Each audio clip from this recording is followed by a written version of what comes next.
सरकारकडून मनाई असेल आणि म्हणून कामगारांचं अस्तित्व नाकारणारा या श्रमसंहितांना आपण विरोध करण्यासाठी इथं उतरलेलो आहोत। इथे जसा सरकारी कर्मचाऱ्यांचा कंत्राटीकरणाचा आणि खासगीकरणाचा प्रश्न आहे, तसंच या देशातली जी सगळी असंघटित जनता आहे, जिने आजपर्यंत असं स्वप्न पाहिलं की आम्हाला सुद्धा कधीतरी लढा देऊन हे कामगार कायदे लागू होतील, आम्हाला देखील किमान वेतन मिळेल, आम्हाला देखील आठवड्याची सुट्टी मिळेल, आम्हाला देखील आमचे हातपाय थकले की पेन्शन मिळेल, आम्हाला विम्याचं संरक्षण मिळेल।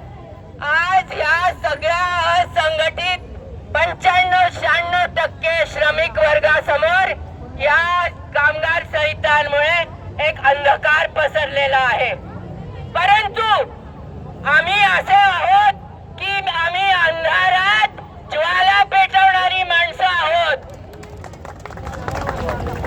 उद्या आमच्या हातात जर का ज्वाला पेटवण्यासाठी कापड नसला तरी आम्ही स्वतःला जाळून आम्ही हा अंधकार दूर करू, अशा पद्धतीचा निर्धार एक श्रमिक वर्ग म्हणून आम्ही इथे व्यक्त करतो। आज इथे आमच्या आशा भगिनी आलेल्या आहेत। सरकारने लाडक्या बहिणी म्हणून जाहीर केलं, त्यांच्यासाठी 46,000 कोटी रुपये बाजूला ठेवले असं म्हटलं, प्रत्यक्षात दात कोरून संसार चालवण्याची त्यांची पाळी आलेली आहे। आज त्यांना त्या लाडक्या बहिणींसाठी जेमतेम 1500 रुपये देण्यासाठी पैसे नाहीत, म्हणून मग ह्या खात्यातून पैसे काढ, त्या खात्यातून पैसे काढ असं म्हणून आज आमच्या आशा भगिनींना 4-4 महिने पगार मिळालेला नाही अशी परिस्थिती आहे। म्हणजे रोज 10 ते 12 तास काम करून श्रम करणार, त्यांना 1 रुपया मिळत नाही अशी अवस्था आहे। अरे ह्या मुंबईमध्ये हा अंबानी, हे अदानी, हे अब्जाधीश राहतात, त्यांची दरवर्षी त्या यादीमध्ये नावं येतात।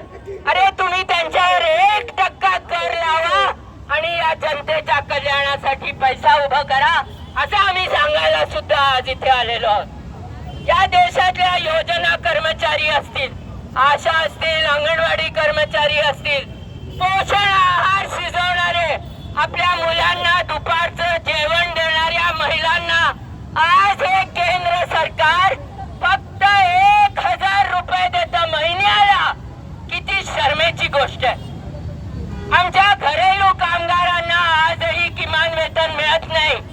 आणि आणखीन निषेधाची गोष्ट, आज मी जाहीरपणे सर्वोच्च न्यायालयाचा निषेध करते, कारण परवा एका केस मध्ये घरेलू कामगारांना किमान वेतन मिळावं असं जेव्हा याचिका दाखल झाली, तेव्हा सुप्रीम कोर्ट म्हणालं की अरे तुम्ही घरेलू कामगारांना किमान वेतन दिलं तर घराघरामधून कोर्टात खटले स्थापन होते।